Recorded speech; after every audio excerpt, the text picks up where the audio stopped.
Bon, toujours est-il que j'avais choisi le foot, ou que le foot m'avait choisi, je ne sais plus trop, et que j'allais tout faire,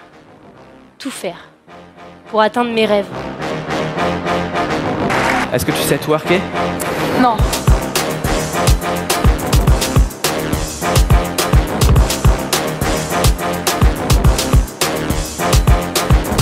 Est-ce que tu sais twerker? Non. Bonjour et bienvenue dans À défaut de twerker, le hors-série qui s'intéresse aux aspects historiques, sociologiques et politiques du foot féminin. À défaut de savoir twerker, mes invités savent jouer au foot et en parler. Mais avant d'écouter l'interview, je vous propose un petit point actu. Exceptionnellement, Lisa n'a pas pu faire de flash info, en raison d'une panne de son enregistreur. Je vous envoie donc direct mes petits reportages en barre. Dimanche soir, à l'occasion de la soirée France-Brésil, j'ai rejoint mes potes au bar Le Workshop, à Paris. Encore une fois, il s'agissait de potes du derby, et encore une fois, je les ai sondés sur leur rapport au foot et leurs pronostics. Non. Oh putain. Non. Oui. Non, il est pas validé. Mais non. Il y a un penalty, but refusé, faute. Mais qu'est-ce que... C'est quoi vos pronostics? Donc moi là je dis 0-0 ou 1-0. Ça peut pas finir sur 0-0, de toute façon c'est les huitièmes de finale, donc ça peut pas finir sur 0-0. Bah il y aura le temps additionnel, mais qui aura les... Il y aura les tirs au but. Ouais, mais est-ce qu'il y en a une des deux qui va marquer pendant le match? Je sais pas. J'aimerais dire que la France, mais franchement je crois plus pour 1-0 au Brésil. Et toi? Vas-y. J'en sais rien, mais je dirais plutôt Brésil. Mais non, mais les filles! Ouais, mais les Faut qu'on y Brésiliens... croit jusqu'au bout. Ouais, je sais, Même quand on joue au derby et qu'on sait qu'on va se faire défoncer par une équipe, on dit pas. Mais j'y crois, mais franchement j'ai l'espoir. Ah putain non, Renard c'est point jaune. Mais non. Non mais voilà, on est un peu désarçonné par rapport aux filles là. Oui non c'est pas beau. C'est pas beau. Et pourquoi c'est important pour vous de regarder le foot? Parce que c'est cool le foot. Le foot... Parce que c'est cool. féminin. Mais parce que c'est cool le foot et que le foot féminin c'est du vrai. Enfin tu n'as que du foot. Ouais, t'as pas la simulation en mode « Oh, regarde, je saute, j'ai mal !» J'ai pris un coup dans le genou mais je me tiens la tête. Et puis j'ai interviewé ma pote d'amour Koshka, celle qui a fait le logo. Je vous invite grandement à la suivre, je vous laisse son Insta en description et n'hésitez pas à lui dire qu'elle déchire. Ben oui, carrément. Et est-ce que c'est important pour toi le foot côté féminin? N'importe quel sport côté féminin en fait est important pour moi, je pense. Pourquoi? Juste, après, en vrai, j'y connais absolument rien au foot et juste parce que j'y connais rien au foot et que c'est complètement stupide parce que je me suis pas intéressée juste parce que je me sentais pas concernée et j'ai juste envie qu'il y ait des enfants, filles, garçons, peu importe, non-binaires, on s'en fout, qui se sentent concernés quoi qu'il arrive par le sport en général et qu'en fait juste on se dise mais en fait que toutes les gamines de 8 ans se disent pas qu'elles vont arrêter le sport, enfin que toutes les gamines du collège en fait à partir du moment où t'es menstruée les 3 quarts de temps tu fais plus de sport quoi. Et du coup, j'ai juste envie, je sais pas, qu'il y ait des gamines qui regardent ça et qui se disent, en fait, je les emmerde tous, quoi. À la récré, je vais aller jouer au foot, c'est bon, enfin, j'ai le droit d'être là, tu vois. Donc, moi, c'est pour ça que je trouve ça important. Donc, comme n'importe quel sport, juste de dire, mais ouais, on est là, enfin, on est là, on a le droit d'être là, on a notre place, et voilà. Et toi, tu te serais déjà imaginé faire du foot, genre quand t'étais petite ou... Moi, pour le coup, j'étais ce qu'on appelle très mochement un garçon manqué, tu vois. Enfin, voilà, donc oui, j'ai vachement joué au foot, des trucs comme ça. Ouais. Pourquoi c'est moche de dire un garçon manqué? C'est moche parce que un garçon manqué, c'est quoi? Enfin, en quoi c'est manqué? Enfin, comme si être une fille, c'était être moins bien qu'un mec, du coup. Enfin, parce que si t'es un garçon manqué, c'est que...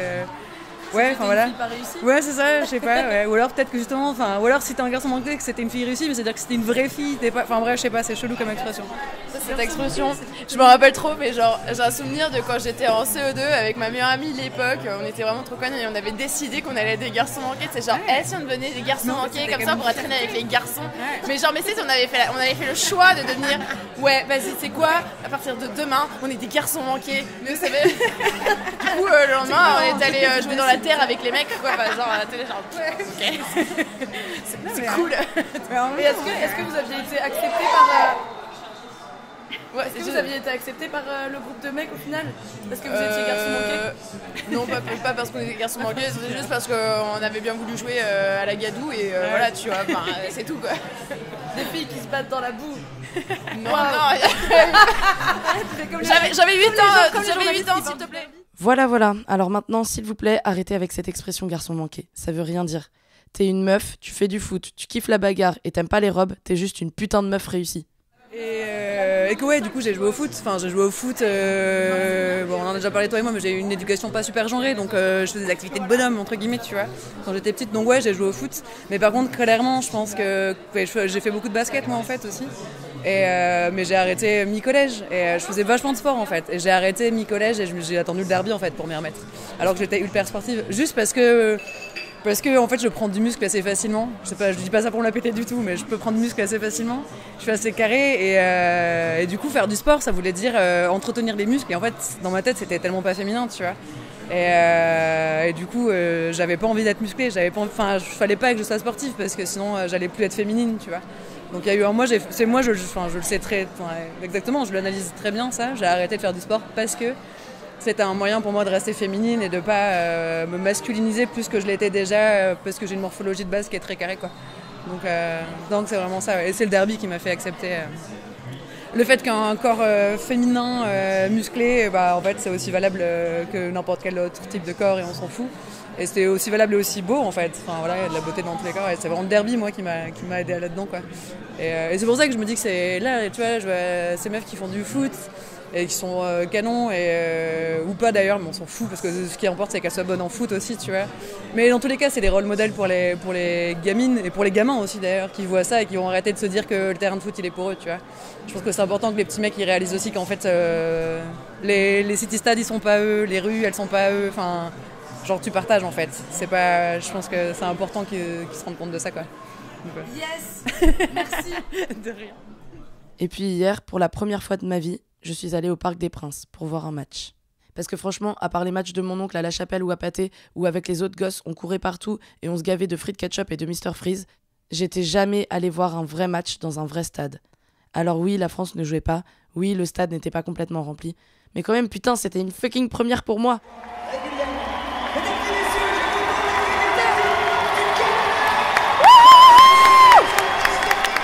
Une vraie enfant. Quand j'ai vu les tribunes, on aurait dit que j'étais devant un sapin de Noël entouré de cadeaux. Non mais on est si peu et il y a déjà tant de bruit. Je me dis, j'imagine même pas si tout le stade est rempli quoi. Du coup, j'ai posé les questions habituelles à mes potos du derby. Oui, le derby, c'est tout à fait ma vie. Bon, je vais vous poser les mêmes questions un peu que d'habitude. C'est quoi vos pronostics? Je les connais pas du tout, mais vu le classement, je dirais que le Canada est bien parti pour gagner. Moi, je dirais 2-0 pour la Suède. Pourquoi? Parce que c'est la seule équipe que j'ai vu jouer avant, à part le Canada, je l'ai pas du tout vu jouer. Et pour moi, c'est un pays du froid et ils n'ont pas le temps de faire du foot dehors. Et toi, ça te fait quoi d'être au Parc des Princes? T'en as rien à foutre? Non, j'avais pas rien à foutre, mais je suis pas non plus super impressionnée. Après, je pensais que c'était beaucoup plus grand et que du coup on verrait moins bien le match, donc c'est une bonne surprise parce qu'on voit bien.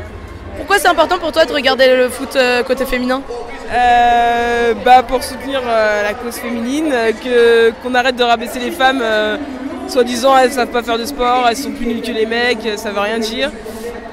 Moi j'ai regardé aucun match de la Coupe du Monde masculine, et même la finale, pour vous dire. Et du coup là je regarde tous les matchs de la Coupe du Monde féminine, j'aime beaucoup mieux regarder le foot féminin parce que je trouve qu'elles jouent vraiment plus ensemble. Il y a plus de jeux techniques et moins d'ego. Et même, il n'y a pas de fake dans les blessures. Dès qu'elles tombent, elles se relèvent, sauf si elles ont vraiment mal. Et ça, c'est ce que je déteste vraiment au foot masculin. Et les Suédoises ont tout tué. Les commentaires manquent un peu et la visibilité est pas ouf pour capter certaines actions. Mais la technique de jeu est tellement plus visible et impressionnante en vrai. Bon, ok, j'ai pas enregistré ma soirée d'hier en totalité. Parce que c'était beaucoup trop de boulot et que j'avais un peu envie de profiter des matchs. Je vous laisse donc dès maintenant avec l'interview. Bisous.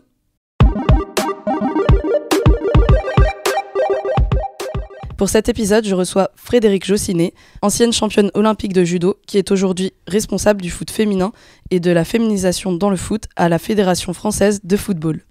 Bonjour Frédérique. Bonjour.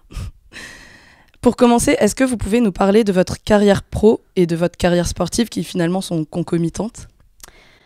Ma carrière sportive, je suis en effet une ancienne athlète de haut niveau. Je suis une ancienne judoka.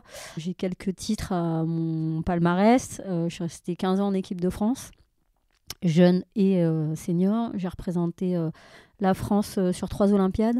Je suis vice-championne olympique à Athènes. Je suis la première médaillée de la délégation olympique sur cette Olympiade.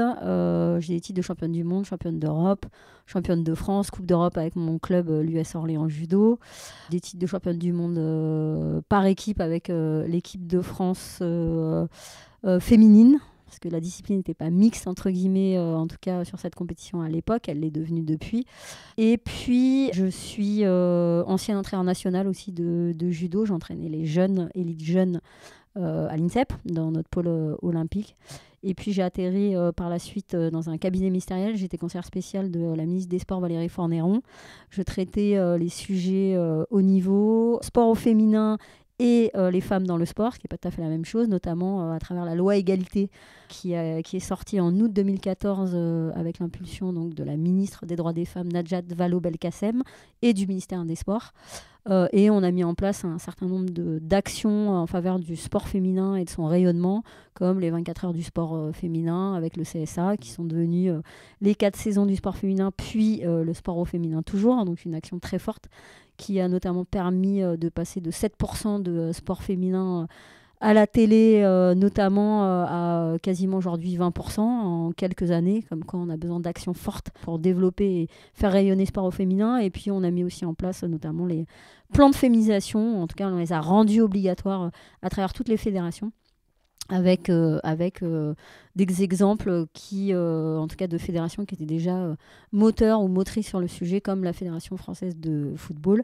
Et je suis arrivée à la Fédération française de football en 2014, à l'aube de la Coupe du Monde des garçons au Brésil en 2014. Donc j'ai pris mes fonctions un mois avant cette belle Coupe du Monde aussi. Donc je suis arrivée en mai 2014 avec des sujets prioritaires. Le premier qui était la candidature de la France à l'organisation de la Coupe du Monde de la FIFA en 2019. Et puis des sujets axés sur le développement et la mixité, la féminisation du football féminin. D'accord. Et justement, vous qui êtes une ancienne championne de haut niveau en judo, pourquoi vous vous êtes tournée vers la féminisation du foot ? Alors déjà, je ne me suis pas tournée, mais c'est le foot qui est venu me chercher. C'est 2 choses complètement différentes. J'ai baigné dedans depuis très jeune. J'ai un grand-père qui était semi-pro de foot, meilleur jeune footballeur à 15 ans, qui m'a emmené tous les week-ends aussi sur les stades et qui était très sportif surtout qui m'a éduquée à travers le sport et la culture sportive et notamment le football. Donc je pense que forcément quand on baigne dans ce milieu-là, inconsciemment, c'est un sujet, voire consciemment, qui nous intéresse. J'ai toujours suivi le foot et les différentes épopées, aussi bien équipe de France que les grands clubs, notamment avec Saint-Étienne et les Verts. Du coup, le sport, c'est un domaine éminemment masculin, et particulièrement le foot. Entre 2016 et 2018, le nombre de licenciés a augmenté de 16,7%, ce qui est très bien. Aujourd'hui, d'après les chiffres de la FFF, peut-être que je me trompe, vous allez me dire, il y a seulement 7,5% de licenciés qui sont des femmes. Pourquoi c'est particulièrement important de féminiser le football, selon vous ? Alors, il y a plusieurs questions dans votre question. Alors, c'est vrai qu'on part de loin. Pour rappeler les chiffres, en 2011, il y avait 48 000 licenciés pratiquantes. Très peu de femmes aussi dans les instances dirigeantes, donc très peu finalement de mixité, pas beaucoup d'éducatrices, pas beaucoup d'entraîneurs ou entraîneuses, ça dépend comment on le prononce, hein, on va dire ça comme ça. Voilà, donc très peu de mixité. Donc quand on dit qu'il y a très peu de mixité et qu'on veut justement qu'il y en ait plus, il faut passer par une première étape qui est la féminisation de toutes les familles du football, donc aussi bien que des pratiquantes que des éducatrices, enfin en tout cas tout l'encadrement, des entraîneurs, des dirigeantes aussi, qui sont des dirigeantes mais qui encadrent tous les footballs et pas que du football féminin, donc des élus, des bénévoles, des arbitres, parce que on manquait aussi cruellement d'arbitres féminines, Voilà, donc en 2011, on met en place un premier plan de ce qu'on appelle de féminisation, un plan stratégique de développement pour que n'importe quelle féminine, déjà, si elles ont envie de jouer au football, qu'elles puissent le faire et qu'elles comprennent surtout qu'elles ont le droit de le faire en 2011, ce qui n'est plus le cas maintenant. Parce que elles ont très bien compris qu'elles peuvent jouer au foot et notamment grâce à cette belle équipe de France qui rayonne plutôt pas mal et du coup qui montre à toutes les jeunes filles notamment, en tout cas aux plus jeunes futures pratiquantes, que jouer au football, elles ont le droit de le faire. Après maintenant c'est l'objectif, c'est de leur faire comprendre qu'elles peuvent jouer pas très loin de chez elles avec des clubs qui sont structurés, qui sont prêts à les accueillir. En tout cas aussi bien que si c'était des garçons, et ça c'est très important pour nous parce que derrière il faut qu'on les fidélise. On a aujourd'hui 180 000 licenciés.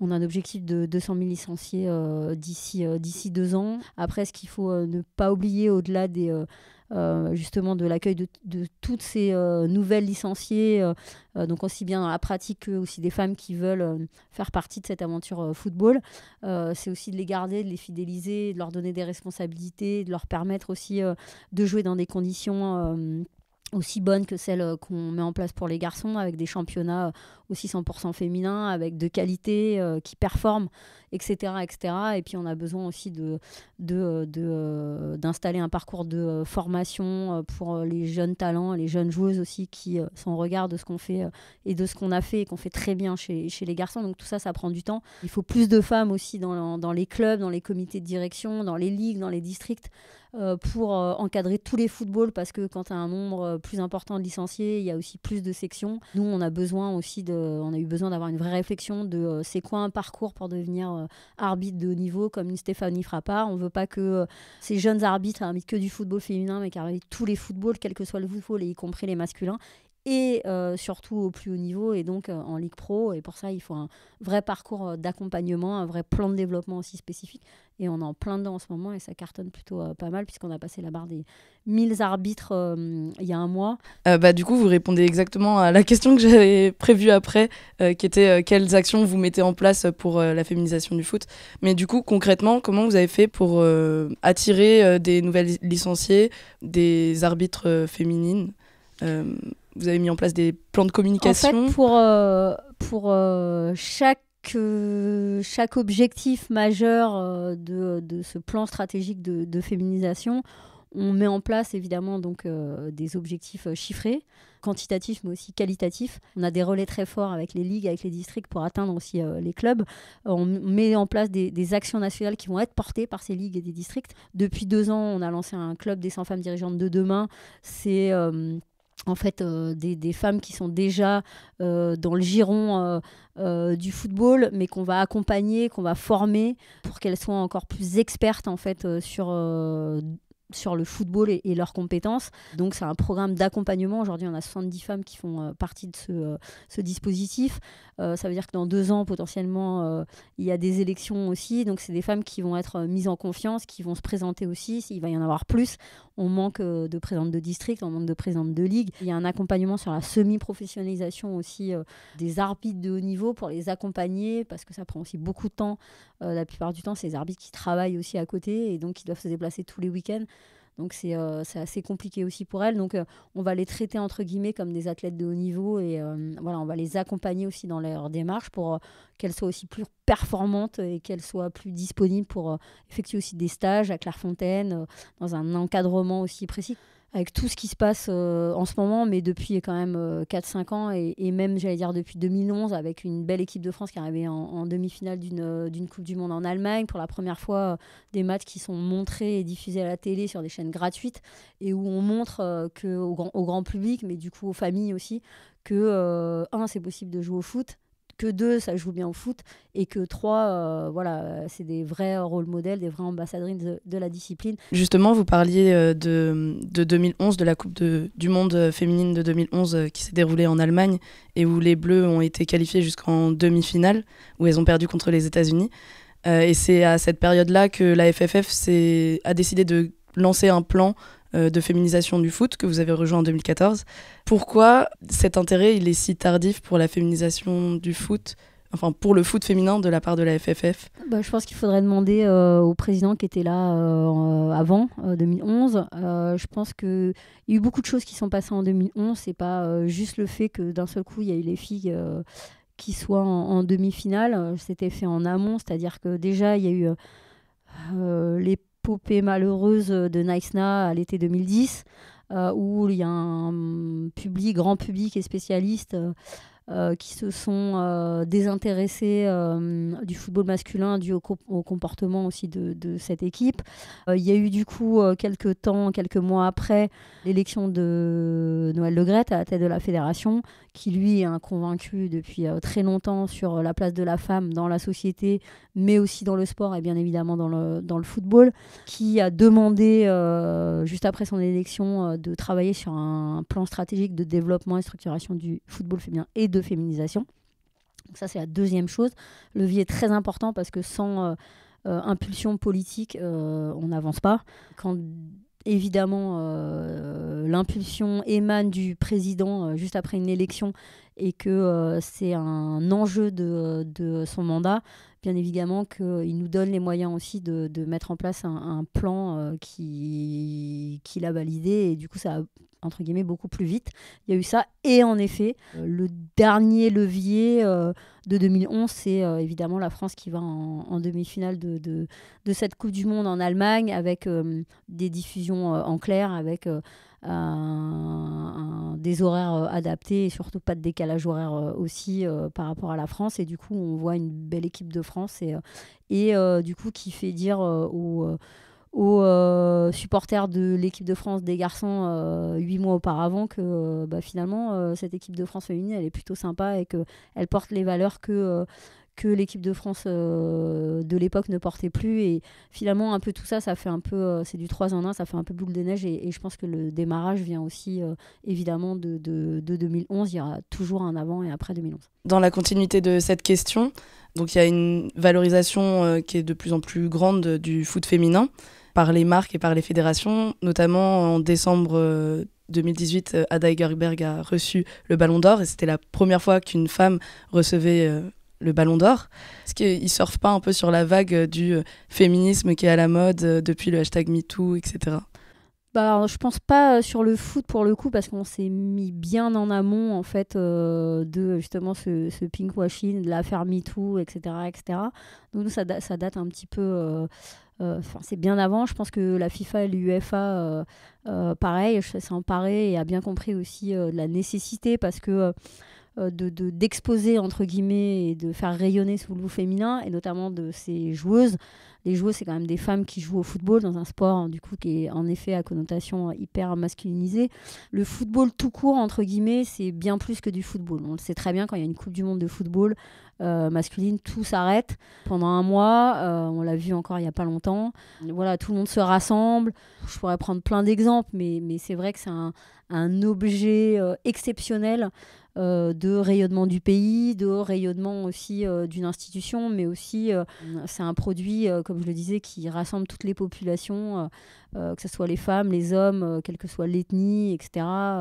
Donc je pense que ça, c'est très important, et je pense que ça, la FIFA, l'UEFA et la Fédé aussi française l'a compris, c'est que le football féminin, c'est aussi des joueuses et donc des femmes qui jouent au football. Et la Coupe du Monde qui arrive, c'est beaucoup plus qu'une Coupe du Monde féminine, c'est des femmes, c'est des joueuses qui vont animer et faire le spectacle pendant 31 jours sur 52 matchs, avec tout ce que ça représente. Quel autre sport aujourd'hui peut porter tous ces enjeux-là ? Moi, j'en connais pas, et je pense que ça ne veut pas dire que les autres sports ne sont pas ni capables de faire la même chose, bien au contraire, parce qu'ils le font. Mais très clairement, médiatiquement, et on l'a vu avec le football, ça a une ampleur qui est différente, et c'est pour ça que nous, on veut que derrière cette Coupe du Monde, on va dire ça comme ça, plutôt que cette Coupe du Monde porte aussi tous les autres sports au féminin, et que ce soit pas une réussite et un développement que du football féminin, mais bien la réussite et le développement du sport féminin en général. Et justement, vous attendez la même émulation que pour la Coupe du Monde masculine de foot ? Plus même, parce qu'elle est en France. On attend au moins aussi bien que 98. voire mieux, parce qu'aujourd'hui, il y a plus de clubs, il y a plus d'engouement, il y a plus de médiatisation aussi, pour faire de cette Coupe du Monde une fête populaire, avec un élan populaire de tous les Français, derrière évidemment cette équipe de France, mais derrière cette Coupe du Monde, qui vont remplir les stades, qui vont se déplacer, qui vont aller sur les fan zones organisées par les villes, qui vont faire que cette fête sera encore plus belle et qui valorisera aussi finalement tout ce qu'on fait ici pour développer et structurer le football féminin, mais aussi pour montrer à tout le monde et finalement au monde entier que, bien évidemment, on sait organiser, mais ça, c'est plus à démontrer, on sait organiser des grands événements en France, mais surtout qu'on a compris aussi les enjeux qu'il y avait derrière cette Coupe du Monde féminine, parce que c'était des femmes qui jouent au foot. Et vous pensez, pour finir, est-ce que vous pensez réussir à atteindre les 200 000 licenciés et eux grâce à cette Coupe du Monde? Moi, je ne vais pas vous dire le contraire, mais surtout, heureusement que j'y crois. Savoir qu'on a identifié les freins pour savoir comment on veut le développer. Il faut identifier les freins. Donc, on a identifié les freins pour l'accueil des licenciés EES ou l'accueil des femmes aussi dans les structures, à savoir un manque d'encadrement sur les nouvelles arrivées. Pas assez de sections féminines, pas assez de compétitions 100% féminines, mais aussi des freins qui sont liés aux infrastructures, pas de vestiaires dédiés 100% aux filles, ce qui est catastrophique, alors que les garçons, eux, ils ont 3 vestiaires, les toilettes, c'est la même chose, des créneaux qui sont des fois pas adaptés sur des jeunes qu'on va faire jouer en plein hiver à 18h, alors qu'il n'y a pas d'éclairage sur les terrains. Et puis, on a aussi créé depuis quelques temps, maintenant quelques saisons, un label école de foot féminin qui valorise les clubs qui ont une section féminine,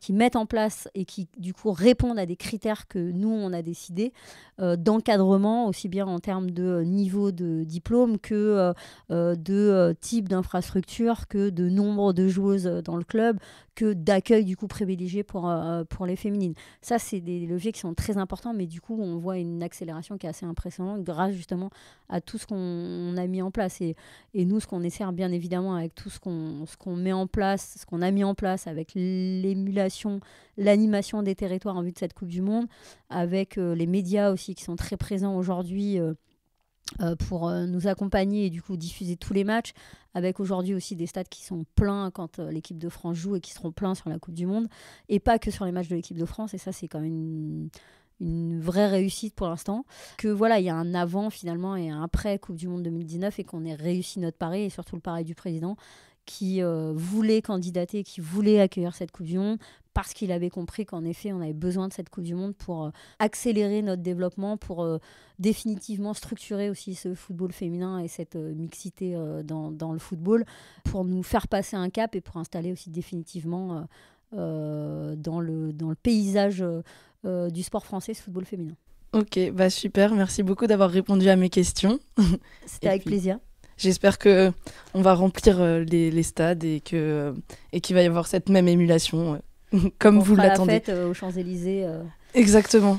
Exactement, le 8 juillet, parce que le 7 juillet, ça sera la finale à Lyon. Donc, mais j'espère que le lendemain, il y aura une belle fête avec tous les Français les Françaises qui seront présents. Ouais, j'espère y être aussi. Voilà, c'est la fin de l'épisode.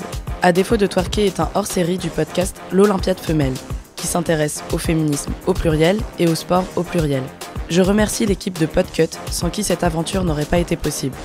Bisous!